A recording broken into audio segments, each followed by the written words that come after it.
1942년 6월 4일 새벽 4시 태평양의 밤바다는 평소보다 훨씬 더 무겁고 기괴할 정도로 고요했습니다.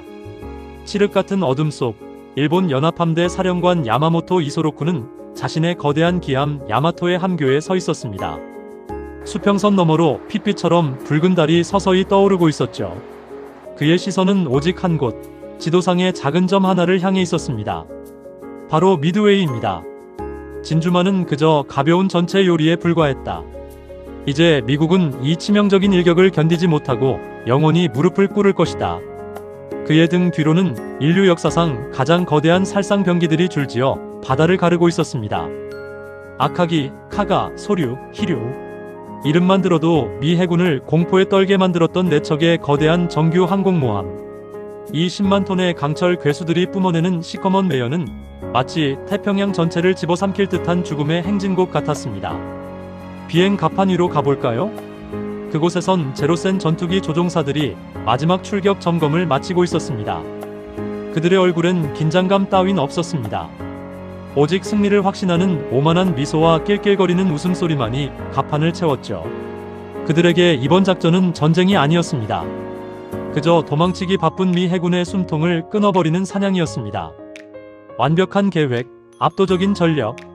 그들은 자신들이 쳐놓은 이 거대한 덫에 미군이 걸려들기만을 기다리고 있었습니다. 하지만 그들은 꿈에도 몰랐습니다. 자신들이 완벽하다고 믿었던 그 덫이 사실은 자신들의 목을 조르기 위해 아가리를 벌리고 있는 죽음의 입구였다는 사실을 말입니다. 화면을 돌려 하와이 진주만으로 가보겠습니다. 햇살이 내리쬐는 밖의 풍경과는 달리 이곳 지하 벙커의 공기는 숨이 막힐 정도로 차갑고 무겁습니다. 서늘한 에어컨 바람 사이로 신경을 긁는 타자기 소리만이 미친 듯이 울려 퍼집니다. 이곳의 책임자 조셉 로슈포트 소령. 그의 눈은 핏발이 서다 못해 당장이라도 터질 것만 같았습니다. 며칠째 단 1분도 눈을 붙이지 못한 그의 책상 위에는 해독되지 않은 일본군의 암호문들이 산더미처럼 쌓여 있었습니다. 젠장. 도대체 AF가 어디야? AF가 어디냐고. 일본군의 무전에서 끊임없이 반복되는 정체불명의 타겟, AF. 일본의 다음 목표가 AF라는 것은 알겠는데 그게 어딘지를 모르는 미치고 팔짝 뛸 상황이었습니다. 팀원들은 이미 체력도 정신력도 한계에 달해 쓰러지기 직전이었습니다. 하지만 로슈포트의 짐승 같은 직감은 단 한 곳을 가리키고 있었습니다. 일본은 반드시 미드웨이를 친다. AF는 미드웨이다. 그러나 직감만으로 태평양 함대의 운명을 걸 수는 없는 노릇이었습니다. 증거가 필요했죠. 그때 로슈포트의 머릿속에 미친 아이디어 하나가 스쳐 지나갑니다. 그는 즉시 미드웨이 기지에 비밀 지령을 내립니다. 지금 당장 평문으로 담수화 시설이 고장나서 물이 부족하다는 가짜 무전을 쳐라. 이것은 목숨을 건 도박이었습니다. 만약 일본이 이 미끼를 물지 않는다면, 만약 AF가 미드웨이가 아니라면 숨막히는 몇 시간이 흘렀습니다. 벙커 안의 모든 이들이 침을 꿀꺽 삼키며 수신기를 노려보았죠. 그리고 마침내 일본군이 가로채어 자기들끼리 주고받은 암호문이 해독되어 올라왔습니다. 그 종이에 적힌 단 한 줄의 문장. AF의 담수가 부족하다. 순간 벙커 안의 공기가 얼어붙었습니다. 소름이 돋는 정적. 로슈포트가 이 구겨진 종이 쪼가리를 들고 체스터 니미츠 제독에게 달려갔을 때 니미츠의 눈빛이 차갑게 빛났습니다. 그들이 우리를 사냥하러 온다고? 좋아. 그렇다면 우리는 그들이 단 한 놈도 살아서 돌아가지 못하게 해주지. 이제 덫의 주인이 바뀌었습니다. 일본은 자신들이 사냥꾼인 줄 알고 미드웨이로 다가오고 있지만 사실 미국은 이미 칼을 갈고 그곳에서 그들을 기다리고 있었던 겁니다. 하지만 미국의 상황은 그야말로 절망 그 자체였습니다. 일본이 4척의 정규 항모를 끌고 오는 반면 미군이 동원할 수 있는 항모는 단 3척뿐. 그마저도 그중 한 척인 요크타운호는 이전 산호의 해전에서 폭탄을 두들겨 맞고 뼈대만 앙상하게 남은 고철 덩어리 상태였습니다. 진주만에 입항한 요크타운을 본 기술자들은 고개를 저었습니다. 제독님, 이건 불가능합니다. 배가 떠 있는 게 기적입니다. 수리에 최소 3개월은 걸립니다. 3개월. 3개월 뒤면 이미 태평양은 일본의 앞마당이 되어 있을 시간입니다.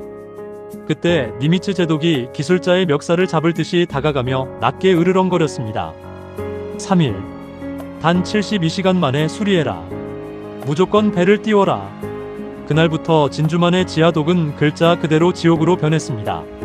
수천도의 용접 불꽃이 칠흑 같은 밤을 대낮처럼 밝혔고 1400명의 노동자들이 교대도 없이 철판을 두들겨댔습니다. 휘어진 추진축을 억지로 펴고 구멍난 비행 갑판에 철판을 덧대어 용접하는 소리. 그것은 마치 심장이 멎어가는 거인의 가슴을 주먹으로 내리치며 살려내려는 처절한 심폐소생술과도 같았습니다. 시간은 미친 듯이 흘러갔고 약속된 72시간이 지났습니다. 그리고 기적이 일어났습니다. 페인트 냄새조차 채 마르지 않은 곳곳에 그을음이 가득한 요크타운이 묵직한 엔진 소리를 내며 바다로 미끄러져 나간 것입니다. 그 위로 미군 조종사들이 묵묵히 올라탔습니다. 그들의 얼굴에는 두려움과 결기가 동시에 서려 있었습니다. 그들은 알고 있었습니다. 이번 전투에서 지면 자신들의 조국은 끝이라는 것을, 태평양은 영원히 붉은 태양 깃발 아래 놓이게 된다는 것을요. 다시 운명의 6월 4일 아침, 미드웨이 섬을 향해 1차 폭격을 마치고 돌아오던 일본군 정찰기에서 다급한 무전이 날아듭니다.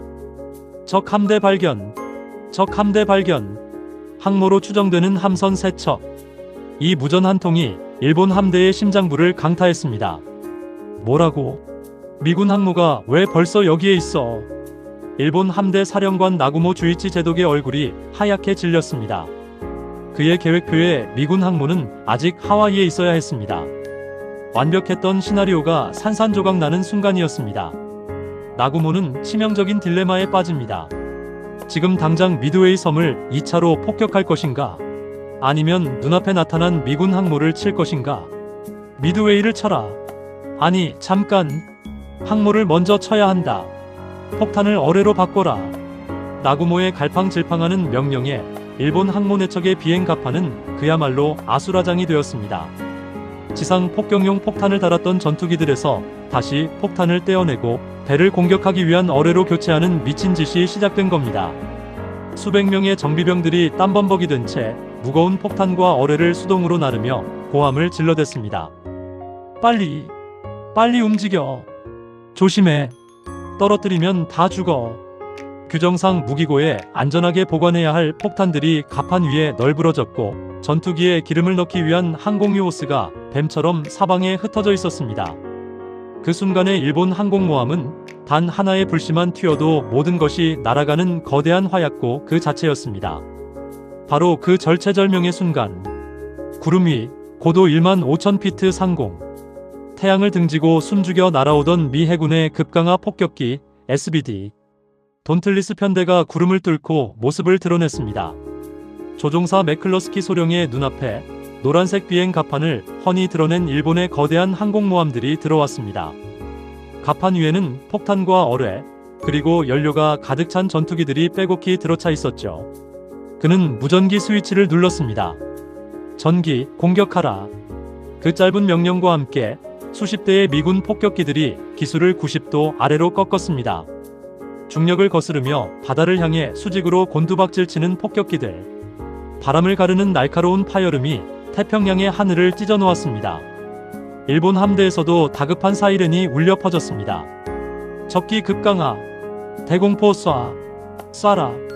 수백 문의 대공포가 하늘을 향해 불을 뿜으며 검은 연막을 만들어냈지만 미군 조종사들은 눈 하나 깜짝하지 않았습니다. 그들은 오직 조준경 십자선 안에 들어온 붉은색 일장기만을 노려보며 숨을 멈추고 방아쇠에 손가락을 걸었습니다. 고도 3,000피트, 2,000피트, 1,000피트. 바다가 코앞까지 다가오고 일본군 수병들의 일그러진 얼굴이 보일 만큼 가까워진 그 찰나의 순간, 조종사들은 마침내 폭탄 투하 버튼을 눌렀습니다. 투하! 거대한 1000파운드짜리 폭탄들이 폭격기의 배를 떠나 중력을 타고 일본 항공모함의 심장부를 향해 떨어져 내리기 시작합니다. 갑판 위에서 이 끔찍한 광경을 올려다보던 일본군들의 눈동자가 공포로 확장됩니다. 시간이 멈춘 듯한 1초, 2초, 3초. 과연 나구모 제독은 이 죽음의 비를 피할 수 있을까요? 아니면 미군이 준비한 이 치명적인 함정에 완전히 삼켜져 제국의 자랑이었던 함대가 바다 밑바닥으로 가라앉게 될까요? 태평양의 운명을 가를 역사상 가장 극적이고 처절한 5분간의 학살극이 지금 막 시작되려 하고 있습니다. 갑판을 뚫고 들어간 단 한 발의 폭탄. 그것이 갑판 위에 널브러진 수백 톤의 폭탄과 항공유의 연쇄 폭발을 일으켰다. 일본의 자부심이었던 무적의 항공모함 4척이 단 5분 만에 지옥의 불바다로 변해버리는 그 끔찍하고도 비극적인 장면. 살이 타들어가는 비명 속에서 벼랑 끝에 몰린 일본군의 처절한 발악과 바다의 무덤으로 사라져간 그들의 최후. 제2부 제국의 몰락에서 그 모든 진실이 낱낱이 밝혀집니다.